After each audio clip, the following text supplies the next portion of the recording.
ഏകോപന സമിതിയുടെ യോഗം ചേരാതെ എങ്ങനെയാണ് ഒരു ഐക്യമുന്നണിക്ക് ഫലപ്രദമായിട്ട് പ്രവർത്തിക്കാൻ സാധിക്കുക? ഒരു പ്രധാനപ്പെട്ട ചോദ്യമാണ്. അതുപോലെ തന്നെ പ്രധാനമാണ് സംയുക്ത പാർലമെൻ്ററി പാർട്ടി യോഗം ചേരാതെ എങ്ങനെ നിയമസഭയിൽ ഒരു മുന്നണിയിലെ എംഎൽഎമാർക്ക് നന്നായിട്ട് പ്രവർത്തിക്കാൻ സാധിക്കും, എങ്ങനെ പോകാൻ സാധിക്കും? ഇതിന്ന് കേരളത്തിൽ CPM-ഉം CPI-യും അവരടങ്ങുന്ന LDF-ഉം നേരിടുന്നൊരു വളരെ പ്രധാനപ്പെട്ട പ്രശ്നമാണ്. നിയമസഭയിലെ ഉപനേതാവ് CPM ആയാലും CPI ആയാലും പ്രശ്നമില്ല, അവിടെ ഒരു ഉപനേതാവ് വേണമെന്ന് പോലുമില്ല. കാരണം അതുകൊണ്ടാണ് നമ്മുടെ നിയമസഭാ ചട്ടങ്ങളിൽ ഉപനേതാവ് എന്ന് പറയുന്ന ഒരു പദവിയെപ്പറ്റി പരാമർശം പോലുമില്ല. പക്ഷേ ഇല്ലാത്ത ഒരു പദവിക്ക് വേണ്ടി ഇപ്പോൾ CPM-ഉം CPI-യും തമ്മിൽ മത്സരിക്കുക. ആ ഒരു പദവി ഉണ്ടെങ്കിലും അവിടെ ഒരാൾ ഇരിപ്പുണ്ടെങ്കിലും ഇല്ലെങ്കിലും എന്തുമായിക്കൊള്ളട്ടെ, പക്ഷേ പാർലമെൻ്ററി പാർട്ടി യോഗം ചേരാൻ സാധിക്കുന്നില്ല എന്ന് പറഞ്ഞാലോ നിയമസഭയിൽ? ആലോചിച്ച് നോക്കൂ.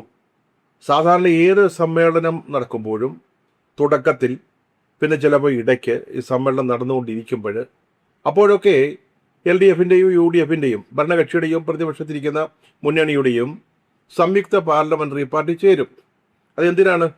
പ്രതിപക്ഷത്തെ സംയുക്ത പാർലമെൻ്ററി പാർട്ടി ചേരുന്നത് ഭരണപക്ഷത്തെ എങ്ങനെ നിയമസഭയിൽ ഫലപ്രദമായിട്ട് പ്രതിരോധിക്കാൻ കഴിയും എന്നാലോചിക്കാനാണ്.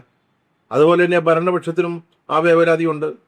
പ്രതിപക്ഷം അവരെങ്ങനെയാണ് സഭയിൽ പെരുമാറുക, അവരുടെ തന്ത്രങ്ങൾ, അടവുകൾ എന്തായിരിക്കും, അതിനെ പ്രതിരോധിക്കാൻ അവരാലോചിക്കും, ചർച്ച ചെയ്യും. അതൊക്കെ വളരെ പൊതുവായ ഒരു സമീപനമാണ്. ഏത് മുന്നണികളും ഏത് ഭരണകാലത്തും ചെയ്യുന്ന കാര്യങ്ങളാണ്. പക്ഷേ ഇപ്പോൾ കേരളത്തിലെ LDF-ൽ തെരഞ്ഞെടുപ്പ് ഫലപ്രഖ്യാപനം നടന്നതിന് ശേഷം ഏകോപന സമിതി യോഗം ചേർന്നിട്ടില്ല. അതുപോലെ തന്നെ കഴിഞ്ഞ നിയമസഭാ സമ്മേളനകാലത്ത് ഒരിക്കൽ പോലും സംയുക്ത പാർലമെൻ്ററി പാർട്ടി കൂടാനും കഴിഞ്ഞില്ല.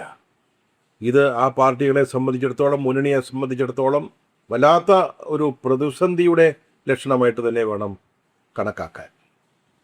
ഇപ്പോഴത്തെ LDF-ൻ്റെ ഒരു ആദ്യ രൂപം കേരളത്തിൽ നാം തെരഞ്ഞെടുപ്പ് രംഗത്ത് കാണുന്ന 1967-ലാണ്. അത് CPM ഉണ്ട്, CPI ഉണ്ട്, SSP ഉണ്ട്, RSP ഉണ്ട്, മുസ്ലിം ലീഗ് ഉണ്ട്, അതോടൊപ്പം തന്നെ KSP, KTP മുതലായ കക്ഷികളുണ്ട്.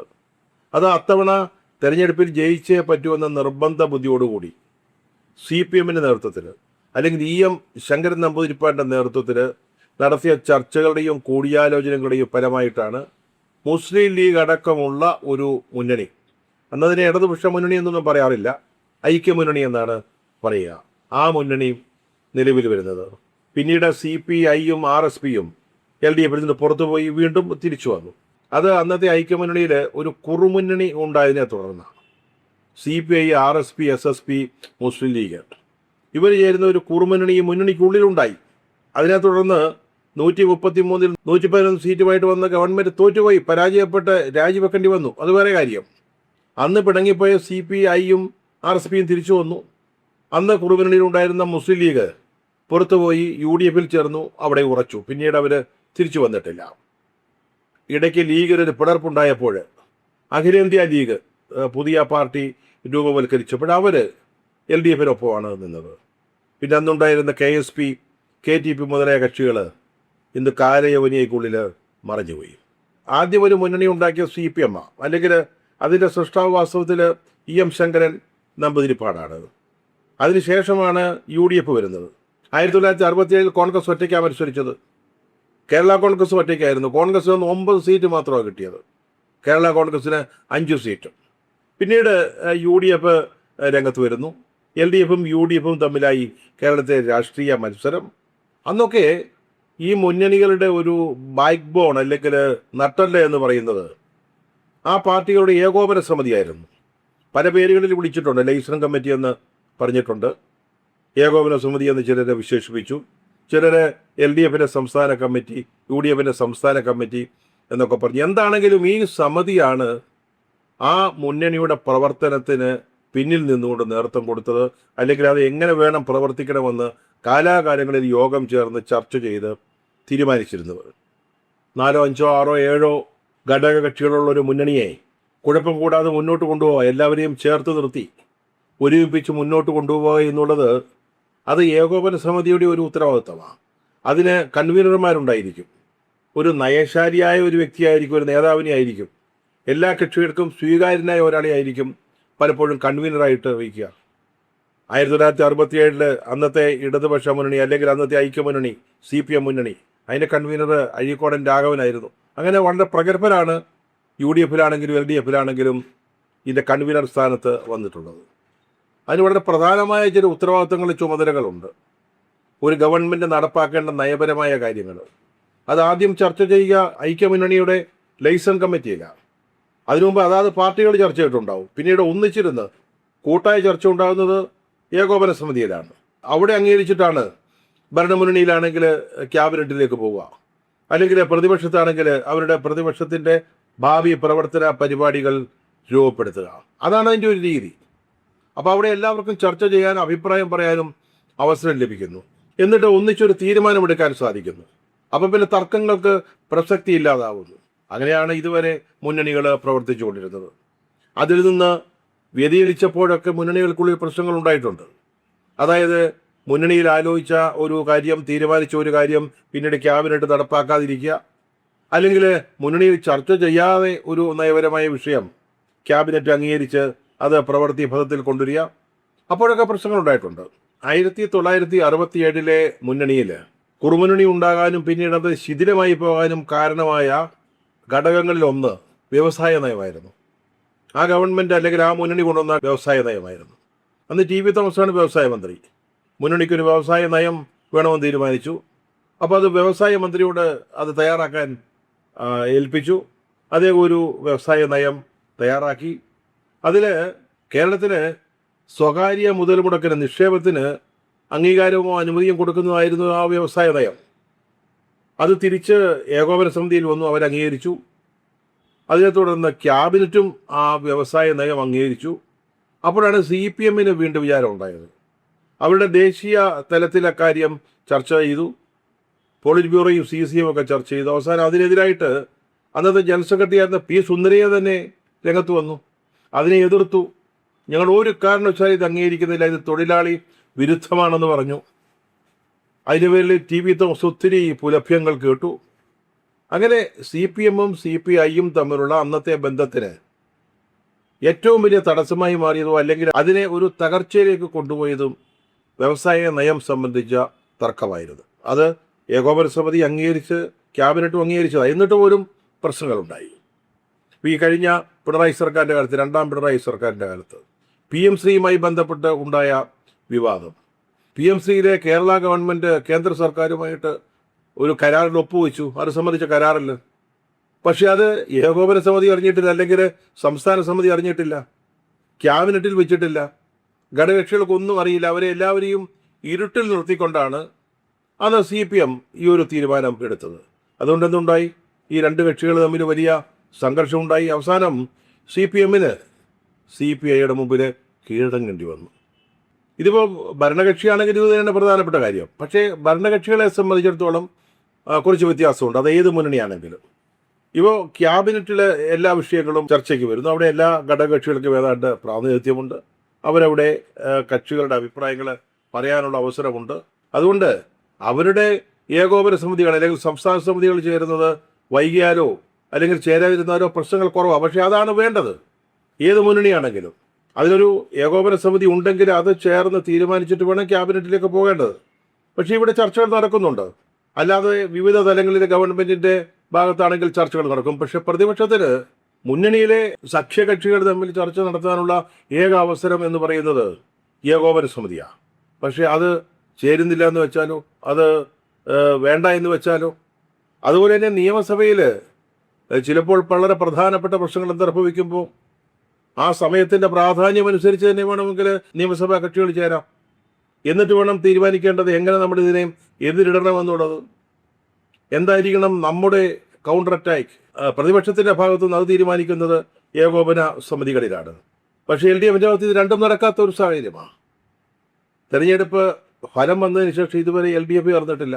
കഴിഞ്ഞ നിയമസഭാ സമ്മേളന കാലത്ത് സംയുക്ത നിയമസഭാ കക്ഷിയും ഉണ്ടായിട്ടില്ല. അതൊരു പക്ഷേ കേരളത്തിലെ നിയമസഭയുടെ ചരിത്രത്തിൽ ആദ്യത്തേതായിരിക്കും. ആദ്യ സമ്മേളനത്തിൽ ഒരു തവണ പോലും സംയുക്ത നിയമസഭാ കക്ഷി ചേരാതിരുന്നത്. എന്തുകൊണ്ടാണ് ഈ സമിതികൾ ചേരാത്തത് എന്ന് ഇപ്പോൾ കേരളത്തിലൂടെ എല്ലാവർക്കും അറിയാം. അതിലെ പ്രധാനപ്പെട്ട ഒരു കാരണം നിയമസഭയിലെ പ്രതിപക്ഷ ഉപനേതൃ പദവിയാണ്. അത് CPIക്ക് കിട്ടിയേ പറ്റൂ എന്നുള്ള പിടിവാശിയിലാണ് ആ പാർട്ടി. അവരുടെ സംസ്ഥാന ഘടകവും അതുപോലെ തന്നെ കേന്ദ്ര നേതൃത്വവും ഒരുപോലെ അതിശക്തമായിട്ട് അതിനുവേണ്ടി ആവശ്യപ്പെട്ടിരിക്കുക. പക്ഷേ കാര്യമായ ചർച്ചകളൊന്നും നടത്താതെ തന്നെ CPM അതിനകത്തൊരു ഖണ്ഡിതമായൊരു നിലപാടെടുത്തു. ആ കാര്യത്തിൽ ഇനിയൊരു ചർച്ചയില്ല. CPIക്ക് ആ പദവി കൊടുക്കുന്ന പ്രശ്നമില്ല. അതിനെ തുടർന്ന് ഇടതുപക്ഷ മുന്നണിയുടെ കൺവീനർ CPI ആഫീസിൽ വന്നു TP രാമകൃഷ്ണൻ സംസാരിച്ചു. പക്ഷെ ഒന്നും നടന്നില്ല. CPI അതിന് വഴങ്ങിയില്ല. ഇനി അവർ വഴങ്ങുമോ വഴങ്ങാതിരിക്കുമോ രണ്ടാമത്തെ കാര്യം. പക്ഷേ ഇപ്പോൾ അവർ വളരെ ശക്തമായിട്ട് നിൽക്കുക. അതുകൊണ്ട് തന്നെ സംയുക്ത പാർലമെൻ്ററി പാർട്ടി ചേരാൻ സാധിക്കുന്നില്ല. ഇതിന്മേലൊരു തീരുമാനം എടുത്തിട്ട് MLA-മാരുടെ യോഗം വിളിച്ചാൽ മതിയെന്നാണ് CPI പറഞ്ഞിരിക്കുന്നത്. അതാണ് ഏറ്റവും പ്രധാനപ്പെട്ട കാര്യം. രണ്ടാമത്തെ കാര്യം CPM-ൻ്റെ പേടിയാണ്. തെരഞ്ഞെടുപ്പിലെ പരാജയ കാരണങ്ങൾ LDF-ൽ ചർച്ച ചെയ്യുന്നത് CPM ആഗ്രഹിക്കുന്നില്ല. എല്ലാവർക്കും അറിയാം ഈ തോൽവിയുടെ ഏറ്റവും പ്രധാനപ്പെട്ട കാരണങ്ങളിലൊന്ന് കഴിഞ്ഞ ഭരണത്തിനെതിരായിട്ടുണ്ടായ ഒരു വികാരമാണെന്ന്, ഭരണപരാജയമാണെന്ന്. ഒരു പ്രധാന പരാജയ കാരണം പിണറായി വിജയനാണെന്ന് അതെല്ലാവർക്കും അറിയാം. CPI ഒക്കെ എത്തി നിൽക്കുന്നത് ആ ഒരു നിഗമനത്തിലാണ്. CPM-ൻ്റെ ജില്ലാ കമ്മിറ്റികളും ഏരിയ കമ്മിറ്റികളിലുമൊക്കെ ബഹുഭൂരിപക്ഷം എന്ന അഭിപ്രായം അതായിരുന്നു. പിണറായി വിജയനെയും ഗോവിന്ദൻ മാഷിയൊക്കെ സ്ഥാനത്തു നിന്ന് മാറ്റണമെന്നൊരാവശ്യം പോലും ആ പാർട്ടിക്കുള്ളിലുണ്ടായി. പക്ഷെ അവരുടെ സംസ്ഥാന കമ്മിറ്റി അംഗീകരിച്ചിരിക്കുന്നത്, ഏതാണ്ട് കേന്ദ്ര കമ്മിറ്റിയും അംഗീകരിച്ചിരിക്കുന്നത് ഒരു ഭരണവിരുദ്ധ വികാരം ഉണ്ടായില്ല എന്നുള്ളതാണ്. പക്ഷേ CPI അതല്ല പറയുന്നത്. മറ്റു ഘടകകക്ഷികൾക്കും ഇതേ അഭിപ്രായമാവണം ഉണ്ടാവുക. അത് ഒരു യോഗം ചേർന്നാൽ ചർച്ച ചെയ്യപ്പെടും. അപ്പോൾ പ്രതിക്കൂട്ടിൽ നിൽക്കുക പിണറായി വിജയനും അതുപോലെ തന്നെ MP ഗോവിന്ദൻ മാഷുമായിരിക്കും. അത് അവർ ആഗ്രഹിക്കുന്നില്ല. പിണറായിക്കെതിരെ കുറ്റാരോപണം ഉണ്ടാവുന്നത് CPM ഇപ്പോൾ സമ്മതിക്കുന്നില്ല. അവർക്കിപ്പോഴും പിണറായി വിജയനെ പേടിയാണ്. പിണറായി വിജയനെ പ്രകോപിപ്പിക്കുന്ന ഒന്നും അരുതേ എന്നുള്ളതാണ് ഇപ്പോഴും ആ പാർട്ടിയുടെ ഒരു നയം. കേന്ദ്ര കമ്മിറ്റിയിൽ പോലും സംസ്ഥാന സമിതിയുടെ റിപ്പോർട്ടിന്മേൽ ചില തിരുത്തലുകൾ വരുത്തിയെങ്കിലും ഇപ്പോഴും അവർ പിണറായി വിജയനെയും MP ഗോവിന്ദൻ മാഷയും സംരക്ഷിക്കുന്ന ഒരു രീതിയാണ്. വ്യക്തികളുടെ പരാജയ കാരണമല്ലെന്നാണ് സംസ്ഥാന സമിതി പറയുന്നത്. പാർട്ടിക്കാണ് അതിൻ്റെയൊക്കെ ഉത്തരവാദിത്തം. അവർക്കാണ് തെറ്റുപറ്റിയത്, വീഴ്ച സംഭവിച്ചത്. പക്ഷേ കേന്ദ്ര കമ്മിറ്റി പറയുന്ന വ്യക്തികളടങ്ങുന്ന അവർ നേതൃത്വം കൊടുക്കുന്ന പാർട്ടിക്ക് എന്ന് പറഞ്ഞാൽ പിണറായിക്കും അതുപോലെ തന്നെ MP ഗോവിന്ദൻ മാസ്റ്ററും ഒക്കെ അതിനകത്ത് പങ്കുണ്ട്. പക്ഷേ അത് അവർ ഒരു LDF-ൽ ചർച്ചയ്ക്ക് വരുമ്പോൾ അത് അംഗീകരിച്ചു കൊടുക്കാൻ CPM തയ്യാറാവുന്നില്ല. മറിച്ചുള്ള ചർച്ചകളുണ്ടാവും. അത് പുറത്തേക്ക് പോലും ജനങ്ങൾ അറിയും. അത് അവർ CPM അല്ലെങ്കിൽ പിണറായി വിജയനും MP ഗോവിന്ദൻ മാഷും ആഗ്രഹിക്കുന്നില്ല. ആ ഒരു പേടിയാണ്. പാർട്ടി ഇപ്പോൾ അല്ലെങ്കിൽ തന്നെ എല്ലാ കാര്യങ്ങളിലും പേടിച്ച് നിൽക്കുകയാണ്. അവർ മുന്നോട്ട് വയ്ക്കാൻ ആഗ്രഹിക്കുന്ന പ്രശ്നങ്ങളിലൊക്കെ അവർ തിരിച്ചടി നേരിടുകയാണ്. ഇപ്പോൾ വിഴിഞ്ഞത്തെ ഓഹരി കൈമാറ്റം, അതുകൊണ്ട് ഓരോരോ കാര്യങ്ങളിൽ ഇതൊക്കെ തുടങ്ങി വെച്ചത് CPM-ആണ്. അതുകൊണ്ട് തന്നെ ആ ചർച്ചകളൊക്കെ വീണ്ടും ഉയർത്തിക്കൊണ്ടുവരുന്നതിന് അവരാഗ്രഹിക്കുന്നില്ല. എന്തിന് ദേശാഭിമാനിയുടെ വാരാന്ത പതിപ്പിൽ കള്ളൻ വിജയൻ എന്നൊരു ശീർഷകം വന്നതിൻ്റെ പേരിൽ ആ സൺഡേ സപ്ലിമെൻ്റ് അച്ചടിക്കാതെ തടഞ്ഞു വെക്കുന്ന കാര്യങ്ങളിലേക്ക് പാർട്ടി ഇപ്പോൾ എത്തി നിൽക്കുക. കള്ളൻ വിജയൻ എന്ന് പറയുന്നത് നമ്മുടെ പിണറായി വിജയനെ കുറിച്ചാണെന്ന് ആരെങ്കിലും ചിന്തിച്ചു പോയാലോ എന്ന് കരുതിയാണ് പാർട്ടി നേതൃത്വത്തോട് ആരോപിച്ച് പത്രത്തിൻ്റെ നടത്തിപ്പുകാരെന്ന് പറയുമ്പോൾ ചീഫ് എഡിറ്ററും റെസിഡന്റ് എഡിറ്ററും 2 സംസ്ഥാന സെക്രട്ടേറിയറ്റ് അംഗങ്ങളാണ്. അവരങ്ങനെയാണ് പറയുന്നത്. ഒരു നാടകപ്രവർത്തകനായ കള്ളൻ വിജയൻ എന്ന് വിളിക്കപ്പെടുന്ന ഒരു പാവത്തിനെ കുറിച്ചാണ് ഈ ലേഖനം. അദ്ദേഹം കള്ളനൊന്നുമല്ല, അദ്ദേഹത്തിന് അങ്ങനെ ഒരു വിളിപ്പേരുണ്ടെന്നേ ഉള്ളൂ. അതാണ് ആ ലേഖനത്തിൽ പറയുന്നത്. അതുപോലും ജനങ്ങൾ അച്ചടിച്ച് കാണുന്നത് CPM-നെ സംബന്ധിച്ചിടത്തോളം പേടിയാണ്, പേടിപ്പിക്കുന്ന കാര്യമാണ്. അപ്പോൾ ഞായറാഴ്ച സൺഡേ സപ്ലിമെൻ്റ് ഉണ്ടായില്ല, വാരാന്ത പതിപ്പ് ഉണ്ടായില്ലെന്ന് അങ്ങനെ പേടിച്ച് നിൽക്കുക ഈ പാർട്ടി. എങ്ങോട്ട് തിരിച്ചാലും പേടിയാണ്. അപ്പോൾ CPI-യെ പേടിയാണ്. CPI-യുടെ ആള് നിയമസഭ ഉപനേതാവായാൽ അതിന് പേടിയാണ്. ഒന്നും സംഭവിക്കാനില്ല. ഡെപ്യൂട്ടി സ്പീക്കറും പ്രതിപക്ഷ നേതാവും കഴിഞ്ഞ 3ാമത്തെ സീറ്റിൽ CPI-യുടെ രാജനിരിക്കും എന്നതിനപ്പുറത്തൊന്നുമില്ല.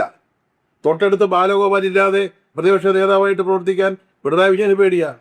അപ്പോഴപ്പോൾ പ്രോംപ്റ്റ് ചെയ്യണം ബാലഗോപാൽ, അതിനടുത്ത ആൾ വേണം, രാജനായാൽ പറ്റത്തില്ല. ഈ വക ചിന്തകളാണ്. ചർച്ചകൾ പോലും കൂടാതെ, ഏകോപന സമിതി ചേരാതെ, അവിടെ ചർച്ച ചെയ്യാതെ CPM അങ്ങ് തീരുമാനിച്ചു നേതൃസ്ഥാനം ഞങ്ങൾക്കാണ്, ഞങ്ങളതിന് എടുക്കുകയാണ്. എന്നാലോചിച്ച് നോക്കൂ. LDF-നെ പോലെ ശക്തമായ ഒരു പാർട്ടി എന്ന് അവകാശപ്പെടുന്ന ഒരു സംവിധാനം ഇരട്ടച്ചങ്കന്മാരാണ് അത് നയിക്കുന്നത്, നിയന്ത്രിക്കുന്നത്. കനൽ ഒരു തരി മതിയെന്നാണ് പറയുന്നത്, ബാക്കി ആ ഒരു തരി ചെയ്തോളും. അങ്ങനെ കരുതിയിരിക്കുന്നൊരു പാർട്ടി മറ്റു ഘടകകക്ഷികളെ പേടിച്ച്, അവിടെ നടക്കാവുന്ന ചർച്ചകളെ പേടിച്ച് സംയുക്ത പാർലമെന്ററി പാർട്ടിയോ അല്ലെങ്കിൽ ഏകോപന സമിതിയോ ചേരാൻ തയ്യാറാവുന്നില്ല എന്ന് പറഞ്ഞാൽ ആ മുന്നണിയുടെ ഏറ്റവും വലിയ ദൗർബല്യത്തെയാണ് അത് എടുത്തു കാണിക്കുന്നത്, അല്ലെങ്കിൽ കെട്ടുറപ്പില്ലായ്മയാണ് അത് കാണിക്കുന്നത്. അത് ഈ നേതാക്കൾ മനസ്സിലാക്കുന്നില്ല. അവരെക്കുറിച്ച് വിമർശനങ്ങൾ ഉണ്ടായിരുന്നാൽ മതി, അതിന് കമ്മിറ്റി കൂടിയില്ലേലും വേണ്ടിയില്ല. ഇനി ഇതാണ് രീതിയെങ്കിൽ, അതായത് സൺഡേ സപ്ലിമെൻ്റിൽ ലേഖനം വരാൻ പാടില്ല, അതുപോലെ ഏകോപന സമിതി ചേരണ്ട, സംയുക്ത പാർലമെന്ററി പാർട്ടി ചേരണ്ട, ഇതൊക്കെയാണ് ഈ പാർട്ടി നേതാക്കന്മാരുടെ മനസ്സിലിരിപ്പെങ്കിൽ നാളെ പിണറായി വിജയനെതിരായിട്ടോ ഗോവിന്ദൻ മാർക്സിനെതിരായിട്ടോ പാർട്ടിയിൽ ഇന്നുള്ളതിനേക്കാൾ ശക്തമായൊരു വികാരം ഉണ്ടായാൽ സംസ്ഥാന സമിതി ചേരണ്ട എന്ന് ഈ പാർട്ടി തീരുമാനിക്കും. അതാണ് ഇപ്പോഴത്തെ അവസ്ഥ. പാർട്ടിയുടെയും മുന്നണിയുടെയും കമ്മിറ്റികൾ, മുന്നണി സംസ്ഥാന സമിതിയാണെങ്കിലും സംയുക്ത പാർലമെന്ററി പാർട്ടിയാണെങ്കിലും ചേരാൻ പറ്റാതിരിക്കുന്നത് CPM അല്ലെങ്കിൽ LDF ഇന്ന് എത്തി നിൽക്കുന്ന വലിയ ജീർണതയിലേക്കാണ് വിരൽ ചൂണ്ടുന്നത്.